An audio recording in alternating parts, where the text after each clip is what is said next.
মই স্থানীয় মানুহ হিচাপে মই এইটো অনুভৱ কৰোঁ, কাৰণ ৰাহেন চৌধুৰী আজিকালি ৰাহেন চৌধুৰী হৈ থকা নাই। তেখেত আমাৰ এই ডিং সমষ্টিৰ কাৰণে এটা উজ্জ্বল নক্ষত্ৰ, এইটো গোটেই অসমে গম পায়। প্ৰদেশ কংগ্ৰেছৰ পৰা আৰম্ভ কৰি যিমান ৰাজনীতিজ্ঞ আছে, ব্লক বিচিচিৰ পৰা আৰম্ভ কৰি চবেই জানে ৰাহেন চৌধুৰী বৰ্তমান ডিং সমষ্টিৰ কাৰণে এটা উজ্জ্বল নক্ষত্ৰ। তেখেতৰ ৰাজনৈতিক কেৰিয়াৰত কোনোবা এজন ৰাজনৈতিক ষড়যন্ত্ৰকাৰীয়ে কিবা এটা বিৰূপ প্ৰভাৱ পেলাবৰ কাৰণে তেওঁলোকে হয়তো তেওঁৰ নামটো জাপি দিছে। আমি ৰাজহুৱাভাৱে আমি কৈছোঁ, আমি ওচৰ চুবুৰীয়া মানুহ, বিল হওক ৰিজাৰ্ভ হওক, আমি চাৰিওপিনে ঘূৰি পকা মানুহ। আপোনালোকক সংবাদকৰ্মী, আপোনালোকে আহিছে চৰজমিন তদন্ত কৰক। আমি জনামতে ৰাহেন চৌধুৰীৰ বাগত এক কটা মাটিও বেদখল হোৱা নাই, বা যিবিলাক কৃত্ৰিম বান্ধ হৈছে বা এই পানী নিষ্কাশনৰ ক্ষেত্ৰত ৰাহেন চৌধুৰীৰ কোনো বেটাই কোনো প্ৰভাৱ পেলোৱা নাই বা বেটা দিয়াও নাই। ৰাজনীতিকৰ মানুহ ৰাজনীতিকৰ কেৰিয়াৰত ফুৰি থাকে, তেওঁ বিল দখল কৰি কি কৰিব, মাটি দখল কি কৰিব? ৰাইজৰ সেৱাৰ কাৰণে কাম কৰি আছে। পানী যদি বান্ধি ৰাখি ৰাইজৰ অপকাৰ কৰে, তেনেহ'লে কোনো মানুহে ৰাইজৰ ওচৰত যাবলৈ দিবনে? কোনো মানুহে নিদিয়ে। এইটো সব মানুহে জানি পায়। এইটো এটা ৰাজনৈতিকভাৱে এটা ষড়যন্ত্ৰ কৰি ৰাজনৈতিকভাৱে বলি দিয়াৰ কাৰণে এইটো কিছুমান দুষ্টকাৰীয়ে এনেকুৱা নিউজ পৰ্টেলত বজাইছে। মই নিউজ পৰ্টেলকো সতৰ্কবাণী দিছোঁ, আপোনালোকে নিউজত কাম কৰক, সত্যত প্ৰতিষ্ঠিত নিউজত কাম কৰক। আপোনালোকেও নিজৰ কৰ্মী নিজে আহি পেলাই চৰজমিন তদন্ত কৰি চাই পিনি কথাটো আপোনালোকে নিউজত উল্লেখ কৰিব লাগিছিল। গতিকে এনে কৰিব নাপায়। ভাল মানুহৰ ক্ষেত্ৰত ভাল কথা ক'ব লাগে, বেয়া মানুহৰ ক্ষেত্ৰত বেয়া কথা ক'ব লাগে। বেয়া সাংবাদিকে বেয়া কামত যাব, ভাল সাংবাদিক ভাল কামত যাব। মই সব সাংবাদিকক মই হাত জোৰি অনুৰোধ কৰিছোঁ, মানুহৰ ভাল এটা কামত এনেকুৱা বিৰূপ প্ৰভাৱ পেলাব নাপায়। পানী আটকা থকাৰ কাৰণটো কি হৈছে আপোনালোকে চাব। সংবাদকৰ্মী হিচাপে বৰদোৱাৰ পৰা যেতিয়া আহিব চালনাবাৰী টুকটুকি ধনিয়াবিটিলৈকে এক ঠাইত 10 বিঘা মাটি খোলা আছেনে? সব ফিচাৰী বনাইছে। কৃত্ৰিম বান্ধ যেতিয়া হ'ব, তেওঁলোকৰ পুখুৰীৰ পাৰৰ ওপৰেদি আহিব নে তাত পানী জমা হ'ব? যিমানবিলাক কলা পকাৰ ৰাস্তা আছে, গভৰ্ণমেণ্ট স্কিমত দিয়া কালভাৰ্ট, সেইখিনি বন্ধ কৰি থৈছে। সেইখিনিৰ পৰা পানী ইয়াত আহিব নোৱাৰে। তাত যেতিয়া পানী আহিব, আহোম গাঁৱৰ তলত যেতিয়া দলংটো আছে, সেই দলঙৰ কাষে দিয়ে মাত্ৰ আপোনাৰ খুব বেছি হ'লে আপোনাৰ 3 মিটাৰ বা 4 মিটাৰ জেগা খোলা আছে। সেই পানীখিনি এই 3 মিটাৰ 4 মিটাৰ জেগা দি যাব পাৰে নেকি? এটা বৃহৎ অঞ্চলৰ পানী যাব পাৰে? যাব নোৱাৰে। তাতে পানী আটকি ৰাখি সিহঁতৰ এটা বেয়া এটা মেছেজ তাত থাকি গ'ল। সেই প্ৰভাৱটো ৰাহেন চৌধুৰীৰ ওপৰত তেওঁলোকে মানে ওলমাব বিচাৰিছে। মই এইটো বেয়া পাইছোঁ। ইয়াৰ বিলৰ ফালে ফালে আহিব, আহি পেলাই একদম খালকাটা পুতুকাটা শালমাৰাবৰী সিফালে যেতিয়া যাব, তাতো এটা দলং আছে। তাত মাত্ৰ আপোনাৰ খুব বেছি হ'লে 4 ফুট বা 5 ফুট জেগা আছে পানী যোৱাৰ বাট।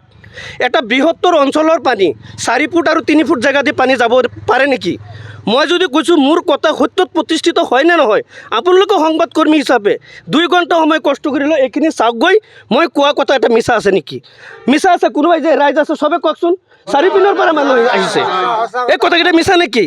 গতিকে যদি কোনো ৰাজনৈতিকভাৱে প্ৰশ্ন কৰিব আছে, সুধিব আছে, ৰাহেন চৌধুৰীৰ মুখামুখি হওক, আমি ভাল পাম। কিন্তু তেনেকুৱা ষড়যন্ত্ৰ কৰি কাৰোবাক বলি বনাই, কাৰোবাক ষড়যন্ত্ৰ কৰি তেওঁক সৰু বনাব নোৱাৰে। ৰাইজে ওপৰফালে টানি আছে, আপোনালোকে তলফালে টানিলেও ৰাহেন চৌধুৰী সৰু হৈ নাযায়। গতিকে আপোনালোকে মই সতৰ্কবাণী দিছোঁ। মানুহে মিছা কথা কয়, কিন্তু ইমান মিছা কথা ক'ব নাপায়।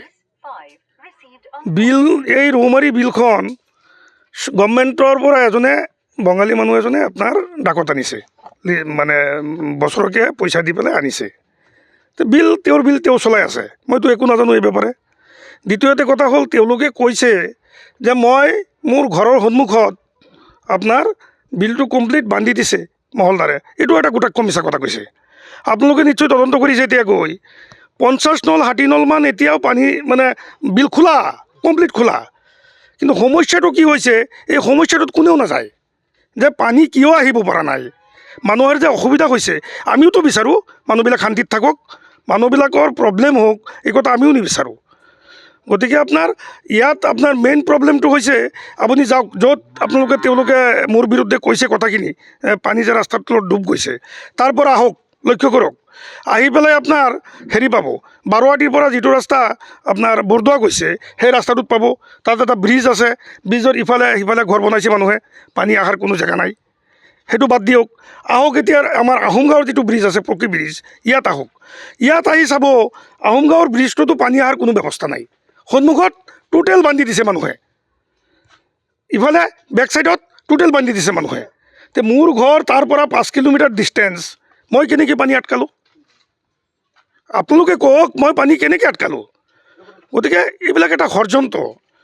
মই ইয়াত 100% ৰাজনৈতিক গোন্ধ পাইছোঁ। মই পলিটিক্স কৰা মানুহ, ভাৰতীয় জাতীয় কংগ্ৰেছ নগাঁও জিলাৰ সাধাৰণ সম্পাদক হওঁ, ৰাজনৈতিক মই কৰি আছোঁ, বিভিন্ন সময়ত মানুহৰ লগত বিভিন্ন যোগাযোগ কৰি আছোঁ, আৰু মোৰ উলখানত শংকিত হৈ এটা দুষ্ট চক্ৰই এই কাম আৰম্ভ কৰিছে। কিন্তু মই তেওঁলোকক কৈছোঁ, আৰে ভাই, তোমালোকে সাংবাদিক হৈছা ঠিক, তোমালোকে সঁচা কথাখিনি কিয় নিলিখা?